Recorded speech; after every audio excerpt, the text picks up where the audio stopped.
How can a sick church save a dying world? I'm sick. Can you help save me? I'm sick. I need a friend. I'm sick and I don't know where to turn. I'm turning to the church who keeps telling me I'll burn. I'm sick. Will you reach for me? I'm sick. Will you humble yourself to teach me? I'm sick. Is this the place where I can find some peace? Or will you ignore me until my family is screaming, rest in peace? Yes, I'm sick, but I found that you're sick too. That's why when we enter your buildings, you don't know what to do. You don't understand how to triage. You don't understand how to properly diagnose. You don't understand the heart of a man. And we don't understand your approach. The love of God is real. And that is what you should share. With a sick world all around you, the church needs to show up and be there. Be present for the world, serving as God designed it to be. Designed to be the very hands and feet in the earth. Sharing the purest love, the love you learned from birth. It's unconditional. It's strong. It covers a multitude. It's patient. It's long-suffering. And it's definitely not rude. How can a sick church save a dying world? They can't. In working with individuals that have been diagnosed with HIV/AIDS, it has been a rewarding experience. I worked with a group of women, and these individuals again had incurred this particular diagnosis. The experience was enlightening for myself as well as for them because it allowed for them to finally be able to speak their truth. Most times individuals with HIV or AIDS, they're living of shame or guilt. That would be pretty much at the crux of the matter. They're living this out. But amidst working with this particular population, I identified that trauma was at the real foundation. Unaddressed, undiagnosed trauma or PTSD. And so going about the treatment process with them, allowing for them to be able to give voice to the past traumatic situations in which they've experienced, they began to find a connection with others that had the same sorts of experiences or at least similar ones.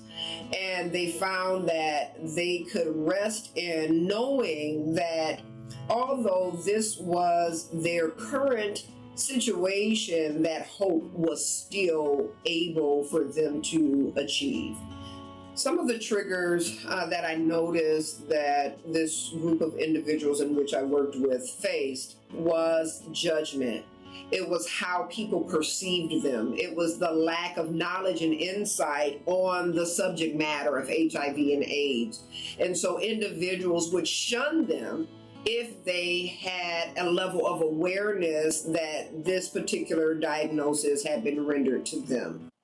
Well, today's the day that I'm going to meet many members of the Jones family for the first time. It's also the day that I'll meet my brother for the first time. I really don't feel like facing the stigma and judgment of being a product of a teenage pregnancy. However, I know I can endure it because my brother endured so much more after he received his HIV diagnoses from these same people. Well, it's time to go. Say hello and goodbye. Dad, how did it feel when you first learned that Kenny was diagnosed with HIV? Honestly, it was like a death sentence. It was like I'm losing my son, I'm losing my child. And it was just like totally death sentence. What am I going to do now? How am I going to handle it? planning funerals and everything. It was just like a death sentence. And if I'm not mistaken, Kenny he had HIV and Hep C. And I recall speaking with you, and you were going to the hospital and you were visiting Kenny. And he decided one day he had had enough of that place. Tell me about that day. That's a funny day. It was kind of funny. The doctors came here with masks on and with the gowns and coats and things. And Kenny looking at them saying, I don't want to say what he said, but Yes, you can. what the hell are they doing with the gowns and coats on? Ain't nothing wrong with me. He said, I'm ready to get out of here.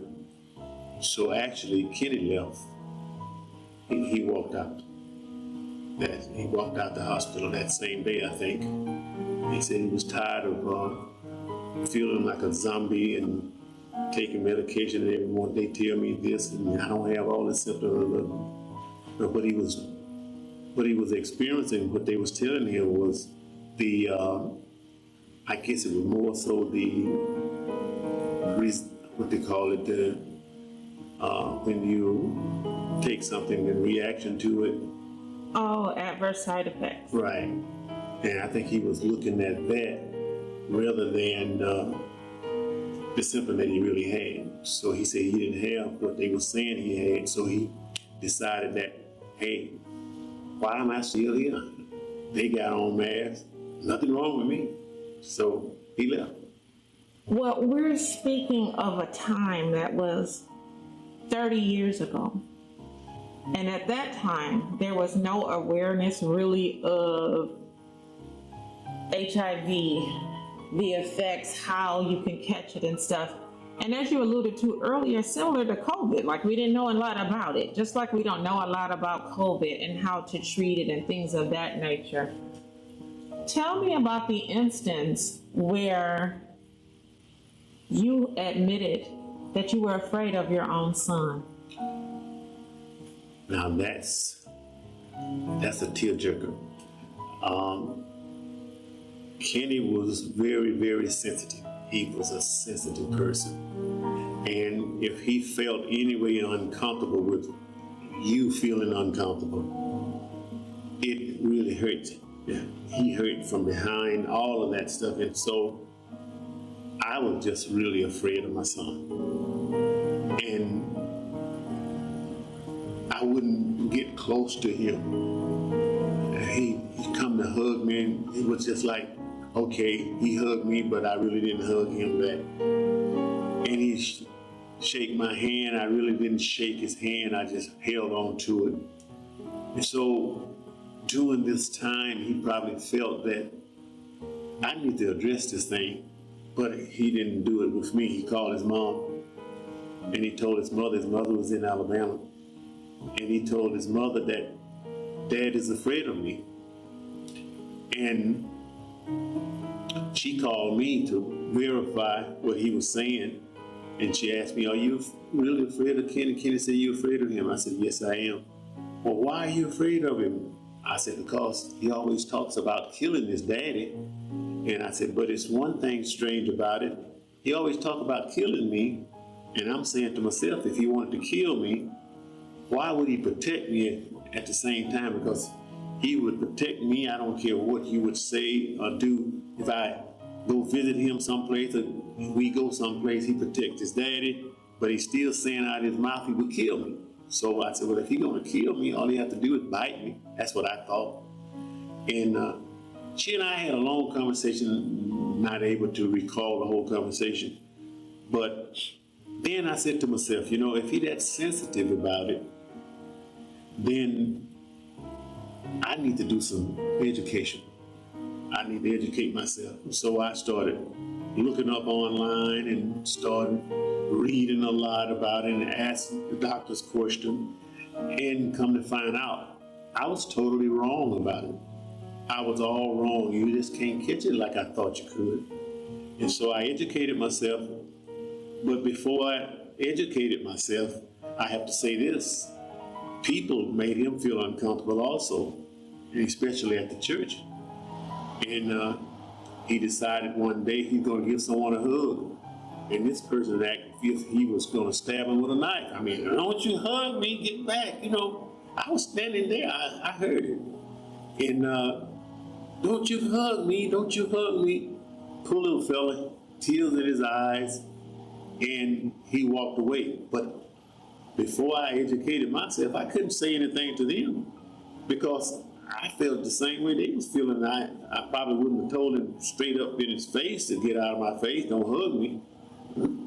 But I'm thinking, wow, why am I sitting here looking down my nose at someone else and I got the same feeling? So I did educate myself. I had never been to Rockford, Illinois in my life. I heard of it, but never traveled to it and never thought I would travel to it. But at the age of 30 years old, I met my biological father for the first time. And right after that, tragedy struck our family. My brother Kenny, he was incarcerated on my first visit to Rockford, so I didn't get a chance to see him. My first time seeing him was when he laid in state. He was dead. He died from complications with HIV and hepatitis C. I decided that I would go to the funeral so I could meet other members of my family and at least say goodbye to my brother. It was interesting to say hello and goodbye in the same moment. When we arrived to the church, I was wondering why it was taking so long for us to enter into the sanctuary. I strategically wanted to be at the back of the line because some people are really ignorant and I didn't want people to say, oh, well, she does have eyes like him, or who is this person? And I didn't even want my name to be on the obituary because of the ignorance of some people trying to figure out who I am and where I fit in. But as I was standing there and the line was not moving, I couldn't understand that. And finally, when I made it into the vestibule, the casket was outside of the door. And I'm like, wow, this is really odd. Am I part of an odd family? Like, why are we doing things this way? Many things went through my mind. But I continued to proceed forward, take a seat with the rest of my family. But when my father started to eulogize my brother, I found out why the casket was in the back. Good afternoon, everyone. We are here to celebrate the homegoing celebration of my son, Cant Jones. And first of all, you probably wondering why this casket is at the back of the church and place it at the front. And we'll straighten that out before I go any further. Number one, Kenneth was very sensitive. He was very, very sensitive about his illness. He really didn't want anyone else to catch what he had. He didn't want anyone else to go through what he was going through. So one day he was at church and this lady came up to him and he went to give her a hug. And when he started to give her that hug, she bagged off like he had a gun trying to rob her or something. What are you doing? What are you doing? I'm not going to hug you. And it hurt his feelings so bad, he left the church that day with tears in his eyes and crying. And he came, I was there listening, and so he came to me after we got home, and he said, I'm not going to let that dampen my spirit. I'm still coming to church. I just have to find another way to approach it. And what he would do, he would come to church after church started, and then he would leave as soon as the pastor finished preaching, or as soon as the door of the church is open. He did that to avoid the people so they wouldn't have to come in contact with him. But he never let that dampen his spirit. So what I'm saying to you today is that Kenny didn't stop coming to church. He came and sat in the back. So I wouldn't think that it would be properly right to force him to come into church when he didn't feel comfortable coming to church because of the way people treated him. So we came and sit in the vestibule. So we're going to have his body to lie and stay in the vestibule rather than to bring it up front. Now, if anyone have a problem with that, then talk to me. I know it was very difficult for you to see and witness those experiences that Kenny had while coming to church. How did that affect his spirit? It didn't affect his spirit as far as by his faith, because he made some arrangements to where he could still come to church. His schedule to come to church probably was after the service started and leave before it ends. So he would come to church and sit out in the vestibule, and he listened to the whole service after it starts. And then just before it ends, around the time to open the door to the church, after he finished with that, he usually would just get up and leave, and then he'd tell his daddy, he said, I was at church. Sometime I couldn't see him back there. And he let me know. I said, Kenny, did you come to church? He said, I'm not going to let anyone stop me from coming to church. That was his goal. No one's going to stop him from coming to church. I just can't understand it. The church, I thought, was supposed to be a diagnostic and therapeutic center. That's what I thought. But in this case, how can a sick church heal a dying world? Because he was terribly upset about how the church treated him. And the church treated him very poorly, if you would say, ministering to his spirit. But he didn't let that dampen his spirit. What do you think the church should have done differently at this time? Well, with what I know now and what I knew then, see, that's a world of difference. See, I was part of that cruel church. And that's what makes me feel uncomfortable. I was totally a part of that cruel church. I kind of like fed my son to the dogs because they probably could see me reacting to his illness. And I'm looking at a son that has HIV positive. He was a drug addict at one time and schizophrenic. All of these things in the hepatitis or whatever it was. Mm-hmm. He had all of those things, and surely instead of me ministering to him, I actually was afraid of him. And I think the church should learn how to treat mental illness. They should learn how to treat HIV/AIDS. Kenny was a sweetheart of a person. He would give you the shirt off his back. Aaron, the same way. It just alike. It was just alike. Quiet and mild-mannered. Kenny was until he get to drinking into the drugs. And he had quit that. So, my son, I say to you today, still as I would years, rest in peace. Thank you for your legacy and your faith.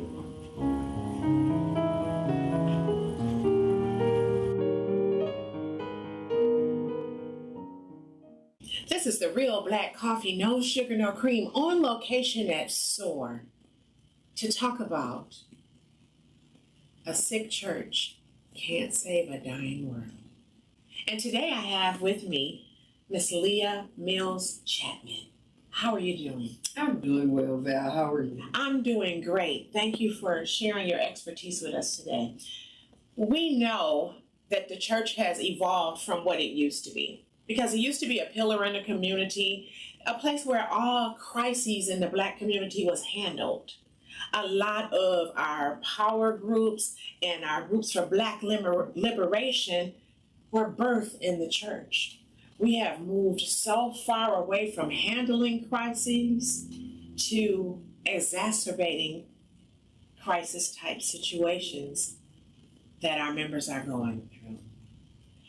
We have seen many instances of what the crisis looks like.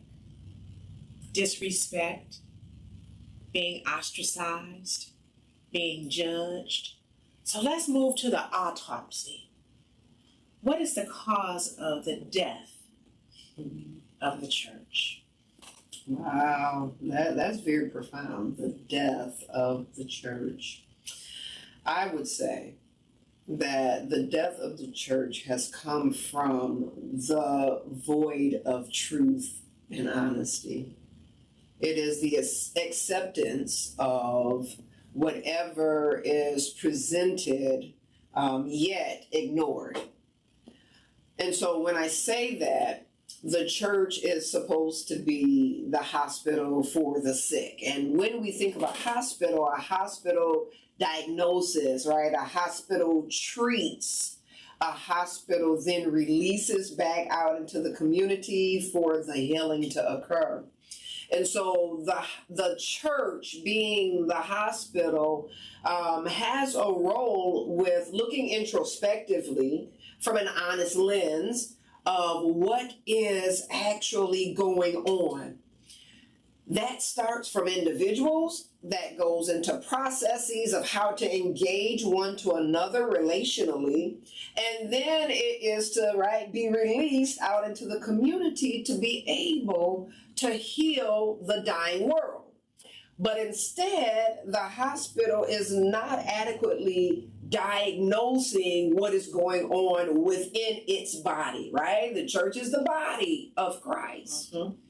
And so it's not diagnosing adequately because the body, the individual, isn't being honest about their truth. And when you're dishonest, the congregation picks up culturally and socially this means of dishonesty, and dishonesty never turns out well. So that's what I would say is the rationale behind the dying church. I agree, because the day that you get baptized, you go down a dry center, you come out a wet one. And then the day that you consider yourself saved, whatever that means, I would think that if I had to apply my own definition, you should be looking at insight and not outside. We say, come as you are to the church, but that's not really true, because when people come as they are, they're not always accepted. So we have to change a lot of things that we're doing within the church, or it's going to be non-existent real soon. Oh, yeah. The older generation that believes in everything and buys into everything that's going on right now, once they die off, to get a new breed or get new people to come into the church, you're going to have to change the way that you're operating. You're going to have to be truthful, transparent, and honest, and hold yourself and other people accountable. And I would add, Val, you have to be open to receive the truth of others. And so individuals are either wearing a mask within the church because they don't feel safe to share their truth because of judgment, right? And then you have others that are completely shying away, who may have tried to share their truth and it was not received. And then you have others that just says, from the outside looking in, I want no parts, because I'm looking for something that is going to give me some hope to continue to lead life, right, as I continue to move forward, right, from day to day. And so the church has to, again, begin to look structurally at what does it mean to be the body of Christ? What does it mean to be a follower of Christ? And I think that when we begin to define how Christ walked this earth, what he did, who he hung around, what sorts of things he sat in space with, then we can give others an opportunity for healing in this hospital space. Absolutely. You have just tuned into another episode of The Real Black Coffee, No Sugar, No Cream, where I don't try to spill the tea or make you feel dazed like you drank a shot of cheap liquor. I just want you to see things from another perspective. And tonight, it was this perspective of Leah Mills Chapman. Thank you. You're very welcome. Pastor Duckworth, can you tell us your experience as a pastor being more inclusive to individuals within the community? First of all, I honestly feel that it is an indictment on any congregation, any church that can be in the community but have no desire to impact the community, have no desire to reach the community, and to be a part of the community in which the church would be housed. I think it is upon us as the church to make an impact in the community, and particularly the community that's close to where we worship, close to where we serve. They should feel the impact of our presence, to the point that if the church decided to leave, there would be people in the community crying for the church to stay. All right, Pastor, tell us your take on individuals that have AIDS and HIV and the role of the church in even being able to assist or help those individuals. This was something that hit home to me as I was grappling and trying to develop and trying to mature in my faith. When the issue of AIDS, when it first hit, of course, there was a stigma that was based upon the individuals who had AIDS. And it was a point where people outside of the church didn't want to touch, didn't want to hug. And unfortunately, people inside the church didn't want to touch, didn't want to hug. And I remember some years ago, there was a young man who had contracted HIV, AIDS, which later turned into full-blown AIDS. And I was reluctant at first to go visit, to touch, and to share the space. And I was challenged by my late aunt, who challenged me to be love and to be like Christ and not to be like everyone else. And it just so happened that the first eulogy that I did was of this young brother whose life was cut short due to AIDS. And from that, I had an eye-opening experience and understood a whole lot better and matured in my faith to understand that anyone in need, the church should put their arms around and should embrace. And it is not our concern, it's not our business as to how individuals get whatever they have. Our job is to love individuals. And I was involved in some projects with the Gospel Against AIDS, and just going to some various experiences, workshops. And I remember one story that still sticks in my heart of a young lady who had contracted the virus because she had a husband that was unfaithful, and he didn't share anything with her. She just began to get sick, went to the doctor, and the doctor disclosed to her her status, and she went to her pastor for prayer and to share with him this life-breaking news and life-shattering news. And he changed the sermon that he was going to preach and preached about people with AIDS. And then at the end of the service, end of the sermon, he called her out by her name for prayer. And the horrified look that was on her children's face who did not know. And it made them never want to set foot in another church, whatever. And when she told that story, it broke my heart. And I literally cried as the sister shared, God rest her soul now. And that let me know that I'm either going to be a part of a church that embraces individuals, or I'm going to be that pastor. And it was never my desire to be that pastor that would make a person feel ostracized because they were sick. Our job is to love.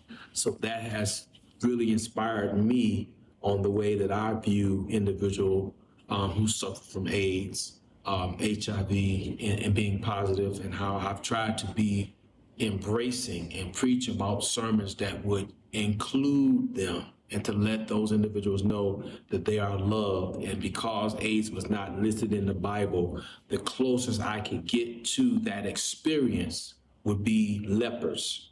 And so there's often times where individuals have leprosy or a life-threatening disease. I would always try to compare that and contextualize it in the light of current modern aids to help people get a better understanding that we need to be loving beyond boundaries. If you could create the ideal situation for outreach, if you could create the ideal church, and your congregation was full of people who had HIV, Hep C, schizophrenia, and on drugs, what would be your message to those individuals? My first message, I believe, would be to get to know the individual. Get to know that individual to where you'll know him or her well enough to know their feelings. See, can you imagine yourself being in the position they are? See, put yourself in it. It's kind of like the Word of God. See, if we implant the Word in our hearts and minds, He said, let the Word of Christ dwell in you richly. If we let the Word dwell in us richly, it's kind of like walking in those people's shoes. If we walk in there, they said, walk a mile in my shoes. I wouldn't want to walk a mile in Kenny's shoes. I don't know if anyone would want to walk a mile in Kenneth's shoes. Kenneth had all of those issues that I had to learn how to deal with him. And when I learned how to deal with those issues and I learned the individual, then we got along just fine. He'd ride with me over there just to sit for a few minutes at Burger King, an hour or so. We didn't make it a few minutes, but sit there and eat chili together. They had all you can eat chili on a Wednesday. And he would go with me to school. After school, we go to Burger King and eat chili. He looked forward to that like he looked forward for church. That was his pride and joy to be with his dad after he found out that I wasn't afraid of him anymore. And that hurts for someone to have to deal with that type of feeling, knowing that he loved his daddy. He might say in those tragic times when he feeling bad, when he haven't had his medication properly or whatever there is, and he said, I will kill you.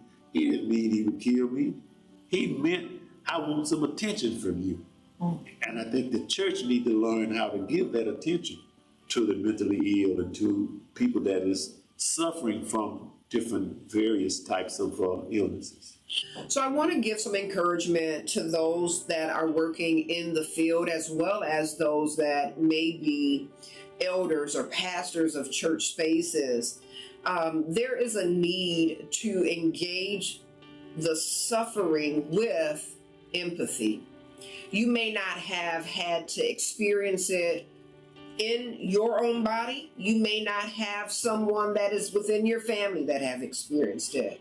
But there is a need to engage individuals that are hurting at any level from this particular diagnosis with love, empathy, and compassion.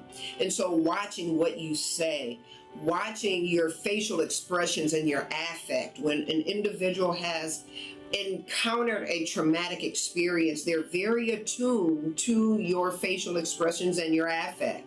Be very mindful of how you approach them and how you speak with them.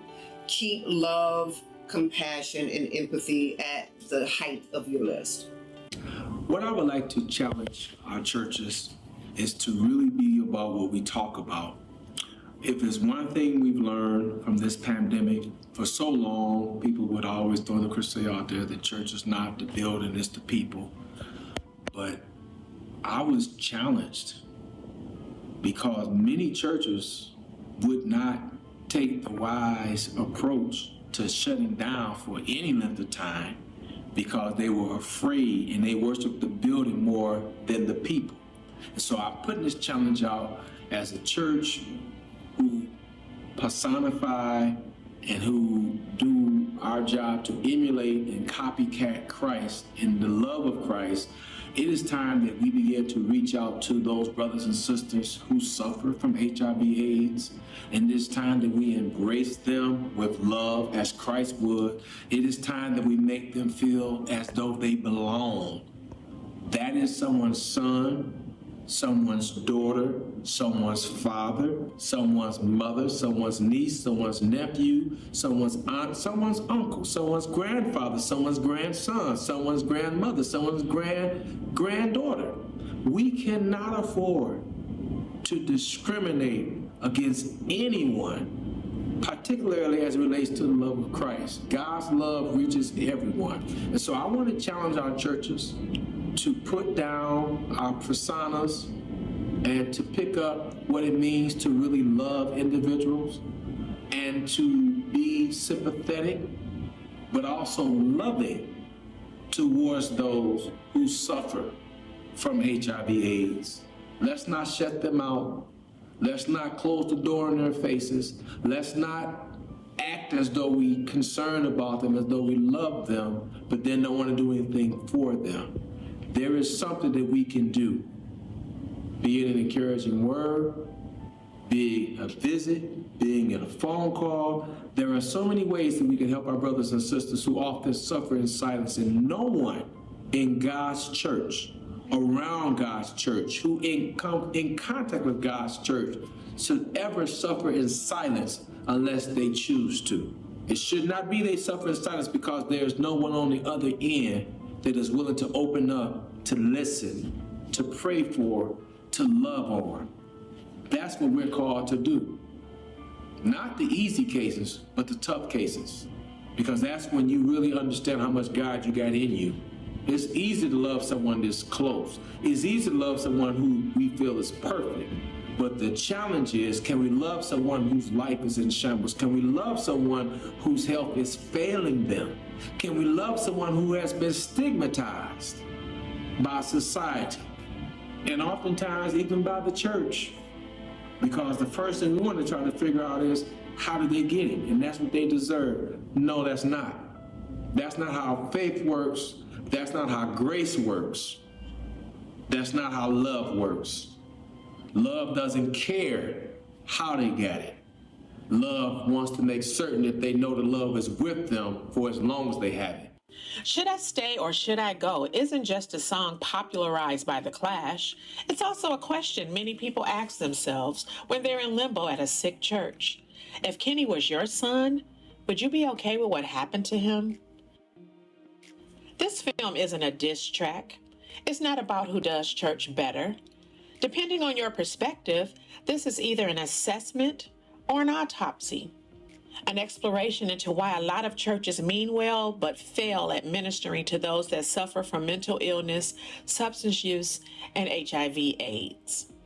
But if you're willing to keep it real with yourself about the unhealthy state of your sick, reckless, and toxic behavior at church, you're already in a better place.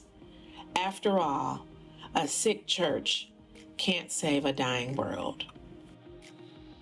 I challenge you to see the entire scope of the issue so you can find a solution.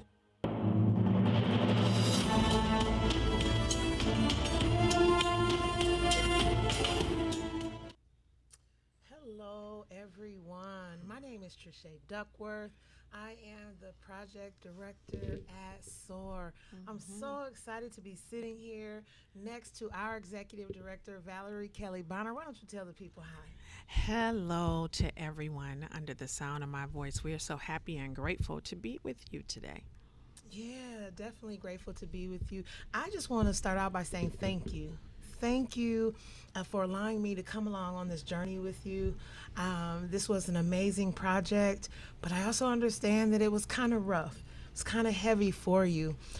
So why don't you tell us a little bit about what it was like for you? You had a lot of challenges that you were battling in your mind to even do this project. Why don't you share that with us? So, the hardest part was revisiting the pain that I experienced of not having an opportunity to know my brother. Yeah. You know nothing about him really, and having an opportunity to meet him. The reason why is because I didn't meet my biological father until I was 30 years old. Shortly after that, I went to Rockford to visit my family, but my brother was incarcerated. So I didn't have a chance to interact with him like I did the rest of them. And then a few months later, he was deceased. So to go to the funeral to meet and interact with your brother was very heavy. But that also gave me a lot of time to observe the surroundings and what was going on and how other people were acting because I wasn't as grief stricken. Yeah. Right. So now I'm observing everything and everybody because I'm trying to get acclimated to my family. Yeah. I also was being very observant because I asked them not to even put my name on the obituary because church people and other people don't know how to be mindful and respectful of some of those things. And I didn't want anyone looking at the obituary like, he had 6 brothers and sisters. I only know 5. You know, and so I asked my father to not even include me on any of that, leave me off of it so I can just come in, you know, pay respects to my brother and leave out. And so, yes, that was a very, very difficult day. But I had a moment on that day because when I met my father, I never called him Dad. I was calling him Robert. Because I'm grown. Like I'm 30 years old, and regardless how I met you, I'm still grown. And I had a father that raised me from 1.5 years old. But on that day was the first time I called him Dad. Oh, wow. That was the first time he ever heard me speak those words. So would you say that somehow your brother's death brought you and your family together somewhat? In a traditional way, yes, because, you know, most funerals turn into family reunions. So I was grateful for that because I had the opportunity to meet the rest of my siblings. But in another regard, no, because, you know, I came back to Detroit and was just living my life. It did not create that moment or that bond until you and I started working together and God saw it fit for us to work on an HIV project. That's when that true bonding moment happened. I think we just tolerated each other, you know, throughout these years because I don't live there and I very rarely go visit. You know, we have a family reunion maybe every 2 years and I see them. But there's not a lot of interaction between us except for my one sister who I'm very, very close to, my twin, who we look just alike. But the others, I love them. We just don't have a lot of interaction. And so when it was time to do this film, that's when I believe the relationship got better, especially for my dad and I. That's amazing. You know, in this film, your father expressed the evils that take place in the church. And I don't know about anyone out there, but it continues to happen to a lot of people. We both have been recipients of that type of behavior at churches before. What do you think needs to happen so that people will stop this behavior, or do you even think that it can stop? It could stop, and I think a couple of things to help it stop is, number one, a lot of scriptures get misquoted, right? Forgive 70 times 7. No. You disrespected me. I'm going to give you that one opportunity. And when you do it again, then you need to be put into your place. Some people are put into their places and others are not. If I'm a young girl and I get pregnant and it's indicative of sex outside of marriage, you're going to sit me down. But you let mother talk to me any way that she wants to talk to me and nothing happens. I think we need to be consistent with accountability. And I'm not going to blame it all on the pastor to say, well, the pastor need to do this to this person and that person. No, each and every one of us needs to be accountable on how we act and how we treat other people, because the way that my father described the treatment of my brother, he's a pastor of this church. And to watch other people in your congregation treat your son like that. And I asked him, why didn't you say anything to them? But that's the difference between him and I and other people, because I never could have sat and allowed that. But he was very honest, and you heard it in the film when he said, I was scared of him myself. Yeah. Because we're talking 30 years ago. But I think that it's accountability. For me, the church is a hospital for the sick. Yeah. It's the hospital for the spiritually sick. And so we have to hold ourselves accountable for our behavior and things that we do there. Yeah. It's supposed to be a hospital for the sick. And I think somewhere in the film it talks about how we don't properly triage, right? People when they come into this hospital. We judge, we size people up, and we push people away. You know, I wonder, and I know we'll never know, but I wonder how your brother felt. I mean, to be ostracized by a church that you continue to reach out to. I mean, that's the part that stuck out for me, is that regardless to how they treated him, his relationship with God was so important that he still wanted to be there. And not just the church, even the family. And I just wonder what that was like for him. Well, you know, my dad said a little bit about it when he said, he would ask, Kenny, you come to church today? Yeah. But he never came in and intermingled with the conversation. He would come 15 minutes after church started and sit in that vestibule and leave 15 minutes before it ended so he can be out of the way. So he came just for that core part of the message, not any of the praise and worship and not any of that other stuff. He just wanted to hear the message, and that was it. I do feel like my father, a couple of things, you can see he was visibly upset in the movie because it was very hard for him looking back now on that situation with what he allowed.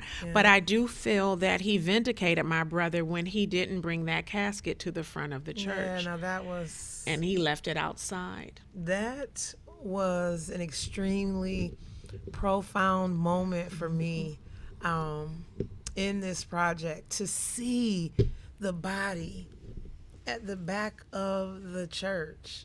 I mean, it's almost like it was a defiant moment for your dad. Like, y'all treated my son like this while he was alive. Keep that same energy. Absolutely. Wow. And I thought it was weird, as I said in the film, like the church was built differently. The church sanctuary was on the second floor. Okay. So when you come in off the street, you got to walk up a nice amount of steps, and then you would enter into the sanctuary. So I'm strategically at the end of the line because of what I said. People don't have to know I'm a part of this family or whatever. I'm just going to come in and out. Yeah. So I was at the end of the line, but I'm kind of tripping like, why is it taking so long? You know, what's going on? And when I got to the top of the stairs and I saw the casket in the vestibule, I said, now this is weird. And I'm sizing it up like, well, it looked like if you turn it that way, you know, it could go through the door and go up front. And so we viewed my brother's body as families traditionally do. And then we went up to the front and we sat down in the front. He never came. Nobody at any point did they say, okay, my point has been made, I'm going to bring him in. Nope. So when it was time for us to see him, you know, say our final goodbyes, it's the same thing. Just go around. Wow. But my father did explain, like he did in that reenactment, he did explain why he did that. Yeah. Let's switch gears a moment, because we talked about what it was like for you. Anytime we have to think about death or some of the hard things, drug use or just substance use, let me correct myself on that. Anytime we think about all of these things, it usually comes with some packed trauma. So I know you did experience a lot in making this. And that's why I just want to thank you for being so vulnerable and sharing, because I think that's one thing that we don't do as the body of Christ. The scripture says that we overcome by the blood of the Lamb and the words of our testimony. And we wonder why folks ain't being delivered. We ain't testifying. We want to keep this big image instead of keeping it real. You know, even in the midst of that trauma, right? And everything that you had to go through for that. What's the message that you're hoping that people take away from this project? It's nothing new and no need in recreating a wheel. Treat people the way you want to be treated. Yeah. If you were Kenny and you were suffering from substance use, he used crack. He had schizophrenia. And he had HIV. So he's battling these three things. And you want to be with your parents at that time. You know, so my father happens to be a pastor. Yeah. So he feels like not only am I trying to reach my carnal father, I want to reach my spiritual father in heaven, because when they had my brother on all of that medication at the hospital, they had on like these spacesuit type things, you know, because back then, we're talking 30 years ago, when HIV was like COVID, everybody was scared. Nobody knew. There wasn't any breakthrough treatments, medications, or pills or anything like that. And my brother said, I don't know why they coming in here dressed like that, because ain't nothing wrong with me. I'm about to go. My daddy said when he came back, my brother was gone. He said, because all of the side effects of the medication just had him discombobulated and so disoriented. He said, if I'm going out, I ain't going out like this. Right, yeah. So he left. And he lived his life out the way that he wanted to. And I do believe that my brother died in peace. And I think he was satisfied in the end. Yeah. Because he did not let anything interfere with his faith. Yeah. And that's one thing I want to take from my brother, because I don't know if I could have took that treatment. Ooh, baby. My mouth is a little slick, so people A would little have. slick. Yeah, my mouth is a little slick. So if you would have did that to me, I'm trying to hug you, and you're like, "Oh, get away from me!" And you know, I don't know if I could have handled that. I would have nipped that in the bud at that moment. Yeah.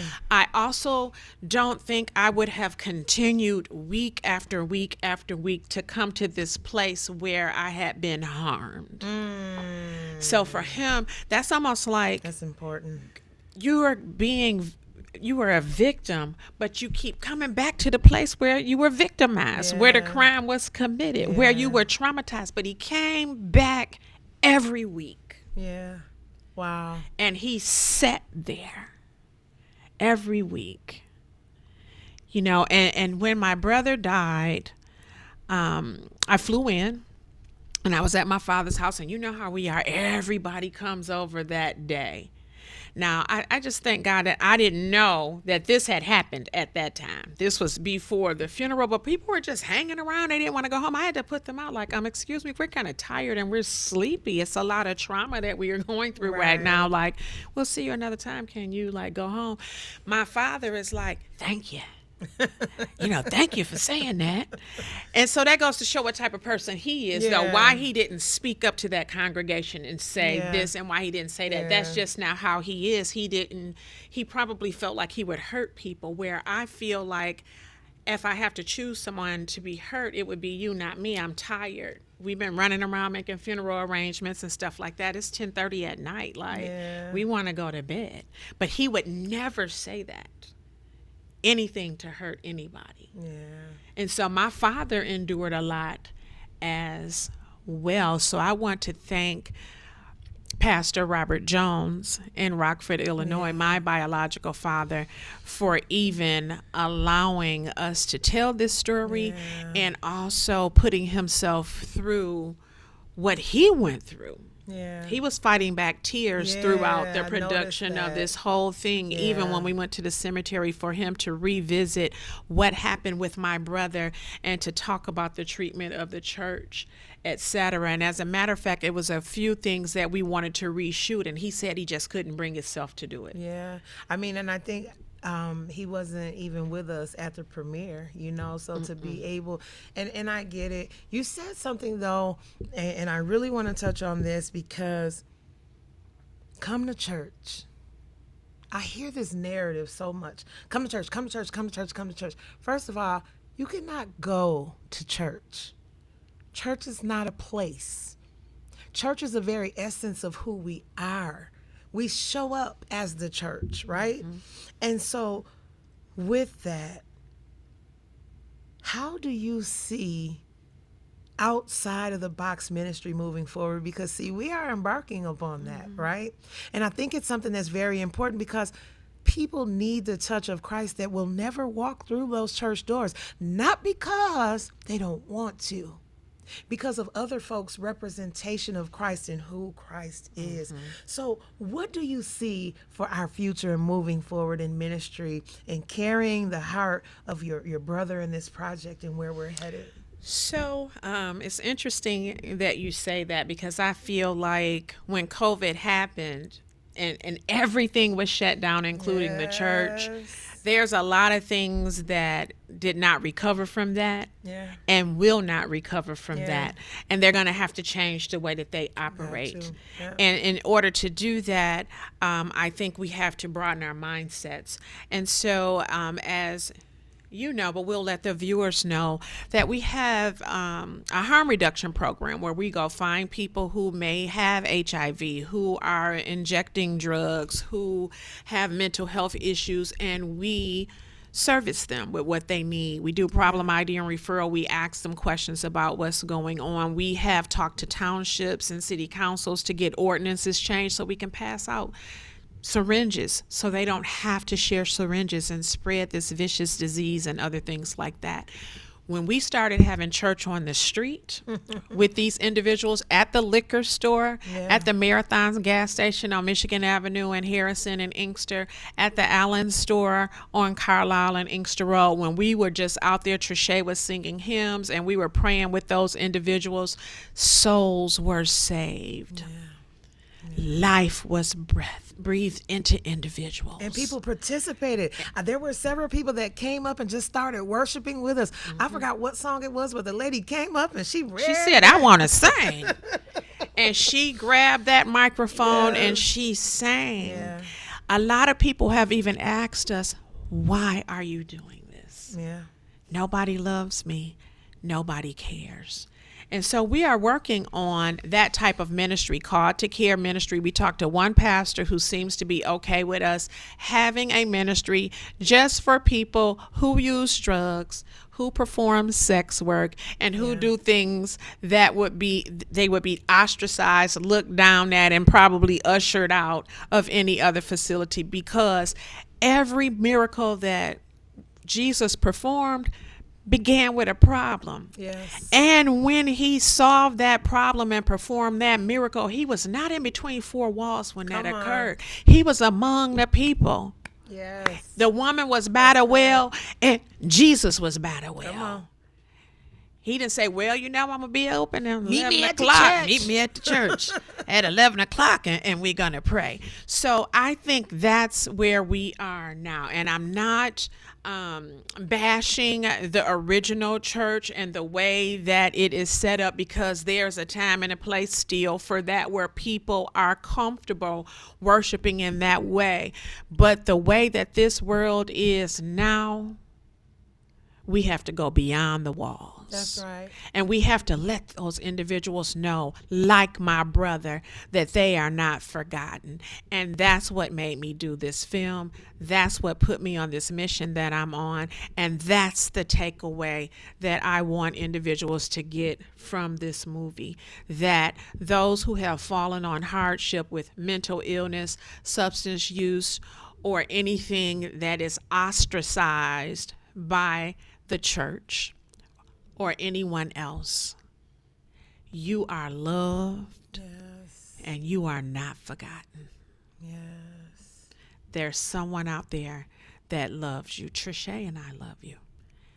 You are not forgotten.